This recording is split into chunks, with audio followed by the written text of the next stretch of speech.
लेकर आए हैं। एक समय की बात है, एक बुढ़िया के 7 बेटे थे, जिनमें से 6 कमाते थे और एक ना कमाने वाला था। वो बुढ़िया 6 बेटों को अच्छा खाना बनाकर खिलाती, पर 7वें को उन सब का बचा कुचा झूठा खाना खिलाती थी। और वो भोला भाला अपनी माँ की इस चालाकी को समझ नहीं पाता था। एक दिन वो अपनी पत्नी से बोला, मेरी माँ मुझसे बहुत प्यार करती है। तो उसकी पत्नी बोली, वो तुम्हें सबका बचा कुचा खाना खिलाती है। इस बात पर उसे विश्वास नहीं हुआ। एक दिन वो छुपकर देखता है कि माँ अपने 6 बेटों को बड़े प्यार से कई प्रकार के व्यंजन बनाकर बड़े प्रेम से खिला रही है। जब वो 6 खाना खाकर उठ गए, तब माँ ने उनकी थालियों से झूठन इकट्ठी करी और उसके लिए थाली में परोस कर रख दी। जब वो घर आया तो माँ अपने सबसे छोटे लड़के से बोली, खाना खा ले। वो बोला, माँ मैं भोजन नहीं करूँगा, मैं तो परदेस जा रहा हूँ। माँ बोली, कल जाता आज ही चला जा। वो घर से निकल गया और गौशाला में पहुंचा, जहां उसकी पत्नी गोबर के उपले थाप रही थी। अपनी पत्नी के पास गया और बोला, मैं परदेस जा रहा हूँ, कुछ समय के बाद आऊंगा। तुम संतोष से रहना और अपने धर्म का पालन करना। इस पर उसकी पत्नी बोली, स्वामी आप आनंद से जाइए, मेरी चिंता मत करें, मैं तो राम भरोसे यहाँ रह लूंगी। ईश्वर आपकी सहायता करे। अपनी कोई निशानी मुझे दे दीजिए, जिसे देखकर मैं धीरज करती रहूंगी। इस पर वो बोला, मेरे पास इस अंगूठी के सिवा कुछ भी नहीं है, तुम ये रख लो और मुझे भी अपनी कोई निशानी दे दो। वो बोली, मेरे पास तो कुछ भी नहीं है, बस ये गोबर से भरे हाथ हैं। ये कहकर उसने अपने पति की पीठ पर गोबर के हाथ की थाप मार दी। वो चल दिया। चलते चलते वो दूर किसी नगर में पहुंचा और एक व्यापारी की दुकान पर जाकर बोला, भाई मुझे नौकरी पर रख लो। व्यापारी को नौकर की जरूरत थी, तो वो बोला, ठीक है, लेकिन तनख्वाह तुम्हारा काम देखकर ही बताऊंगा। वो वहीं रहने लगा और सुबह 7 बजे से रात को 9 बजे तक नौकरी करने लगा। थोड़े ही दिनों में वो व्यापारी का सारा लेन देन और हिसाब किताब करने लगा। कुछ ही समय में सेठ ने उसे आधे मुनाफे का हिस्सेदार बना दिया। 12 वर्षों में वो नामी सेठ बन गया। इधर उसकी पत्नी को सास और जेठानियां बड़ा कष्ट देने लगी।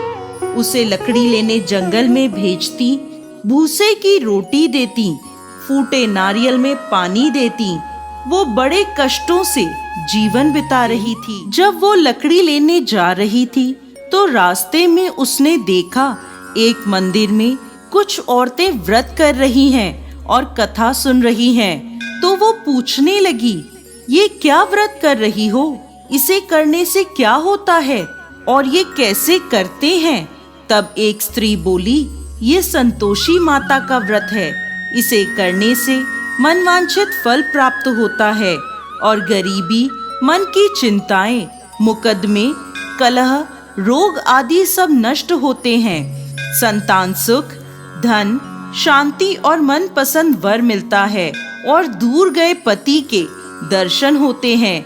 उन्होंने उसे व्रत की विधि बता दी। उसने रास्ते में सारी लकड़ियां बेच दी और उन पैसों से गुड़ और चना खरीद लिया और व्रत की तैयारी कर संतोषी माता के मंदिर में पहुंची और माता से दुखी होकर विनती करने लगी, माँ मैं अज्ञानी हूँ और बहुत दुखी हूँ, मैं आपकी शरण में हूँ, मेरा दुख दूर करो माँ। अब वो हर शुक्रवार ऐसा ही करती। एक दिन माता को उस पर दया आ गई। एक शुक्रवार उसके पति का पत्र आया और अगले शुक्रवार पति का भेजा धन उसे मिला। अब वो माता के मंदिर में गई और उनके चरणों में गिरकर रोने लगी।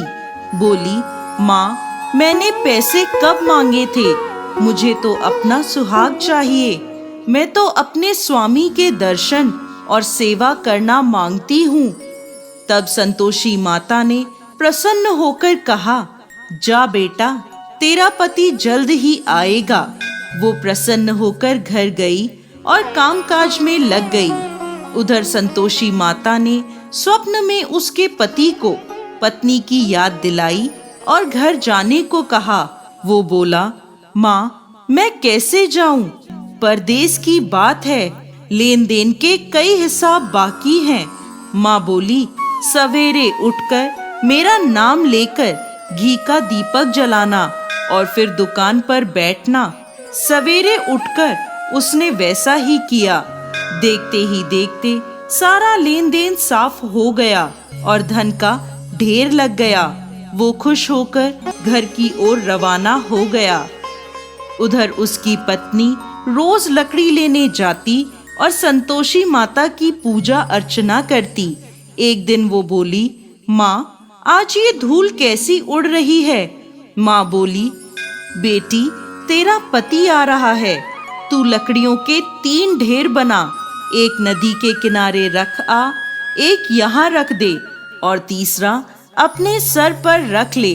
तेरे पति के दिल में इस लकड़ी के गट्ठर को देखकर मोह पैदा होगा और घर जाकर आवाज लगाना, सासू जी, लकड़ियों का गट्ठर लो, भूसे की रोटी दो और फूटे नारियल में पानी दो।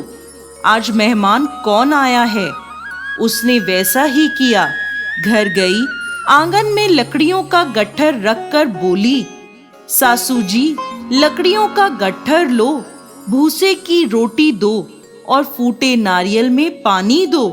आज मेहमान कौन आया है? ये सुनकर सास दौड़ी दौड़ी बाहर आई और अपने कष्टों को भुलाने के लिए कहने लगी, बेटी, तेरा पति आया है। आ, मीठे भात का भोजन कर और गहने और कपड़े पहन। इतने में उसका पति बाहर आया और उसके हाथ में अपनी दी अंगूठी देखकर माँ से पूछने लगा, माँ, ये कौन है? माँ बोली, बेटा, ये तेरी बहू है। पूरे 12 बरस हो गए ये दिन भर घूमती फिरती है, कोई कामकाज भी नहीं करती, तुझे देखकर नखरे कर रही है। वो बोला, माँ, मैंने तुम्हें और इसे दोनों को देख लिया है। अब मुझे दूसरे घर की चाबियां दे दो, मैं उसमें रहूंगा। माँ बोली, ठीक है, जैसी तेरी मर्जी। और माँ ने चाबियों का गुच्छा पटक दिया। बेटे ने अपना सामान दूसरे घर में रख दिया। देखते ही देखते उनके राजा के समान ठाट बाट हो गए। अगला शुक्रवार आया। वो अपने पति से बोली, मुझे संतोषी माता के व्रत का उद्यापन करना है। वो बोला, खुशी से करो। वो तैयारियों में लग गई। उसने जेठ के लड़कों को जीमने बुलाया। पीछे से जिठानियों ने अपने बच्चों को सिखा दिया, तुम खाने के बाद खटाई मांगना, जिससे उसका उद्यापन पूरा ना हो। लड़कों ने जीमते ही खटाई मांगी। तब वो बोली, नहीं नहीं, खटाई मैं नहीं दे सकती, ये संतोषी माता का प्रसाद है। लड़के बोले, तो फिर पैसे दे दो। भोली भाली समझ नहीं सकी और उन्हें पैसे दे दिए। वो उन पैसों से खटाई लेकर खाने लगे। इस पर संतोषी माता क्रोधित हो गईं। राजा के दूत उसके पति को पकड़कर ले गए। वो बेचारी रोती हुई माता के मंदिर में गई और बोली, माता, ये क्या किया? माता बोली, पुत्री, मुझे दुख है कि तुमने अभिमान करके मेरा व्रत तोड़ा है और इतनी जल्दी सब भूल गई। वो बोली, माता, मैंने तो कुछ गलत नहीं किया। मैंने भूल से लड़कों को पैसे दे दिए। मुझे क्षमा करो, मैं दोबारा तुम्हारा उद्यापन करूंगी। माता बोली, जा, तेरा पति रास्ते में आता। चली गई। रास्ते में उसे उसका पति आता हुआ दिखा। उसके पूछने पर बोला, राजा ने मुझे मिलने के लिए बुलाया था। अगले शुक्रवार उसने फिर उद्यापन किया। जेठ के लड़कों को बुलाया। जेठानियों ने फिर उन्हें सिखा दिया। लड़के भोजन के पहले बोले, खटाई मिलेगी? तब वो बोली, खटाई नहीं मिलेगी। अब उसने ब्राह्मण के लड़कों को बुलाकर भोजन कराया और दक्षिणा दी। संतोषी माता उससे प्रसन्न हो गईं और 9 महीने बाद उसके चंद्रमा के समान सुंदर पुत्र हुआ। वो अपने पुत्र को लेकर रोजाना मंदिर जाने लगी।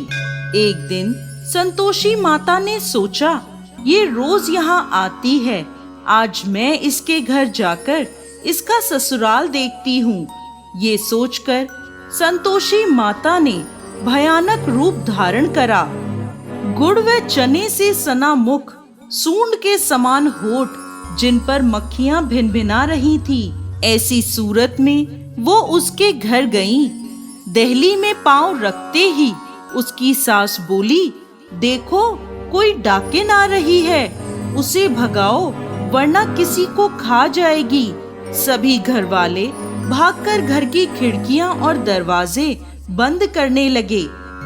तभी उसने ऊपर की खिड़की से देखा तो वहीं से चिल्लाने लगी, आज मेरी माता मेरे घर आई हैं, आज मेरी माता मेरे घर आई हैं। उसकी सास बोली, पगली, किसे देखकर उतावली हुई है, बच्चे को भी पटक दिया। बहू बोली, माता जी, मैं जिन संतोषी माता का व्रत करती हूँ, ये वो माता हैं। ऐसा कहकर उसने सारी खिड़कियां और दरवाजे खोल दिए। सबने संतोषी माता के चरण पकड़ लिए और विनती कर कहने लगे, हे माता, हम मूर्ख हैं, अज्ञानी हैं, पापी हैं। आपके व्रत की विधि हम नहीं जानते। आपका व्रत भंग कर हमने बहुत बड़ा अपराध किया है। हे जगत माता, हमारा अपराध क्षमा करें। माता बहुत खुश हुई। हे संतोषी माता, जिस प्रकार आपने बहू को फल दिया, वैसा ही इस कहानी को कहते, सुनते और हुंकार भरते सबको देना। दोस्तों, संतोषी माता को संतोष, सुख, शांति और वैभव की माता के रूप में पूजा जाता है। माता संतोषी भगवान श्री गणेश की पुत्री हैं। इनका यह व्रत करने से धन, विवाह, संतान आदि भौतिक सुखों में वृद्धि होती है। ये व्रत शुक्ल पक्ष के प्रथम शुक्रवार से शुरू होता है और 16 शुक्रवार तक व्रत कर इसका उद्यापन किया जाता है। गुड़ और चने का भोग माता को लगाया जाता है। ये व्रत करने वालों को खट्टी चीजों को ना ही खाना चाहिए और ना ही हाथ लगाना चाहिए। बोलिए संतोषी माता की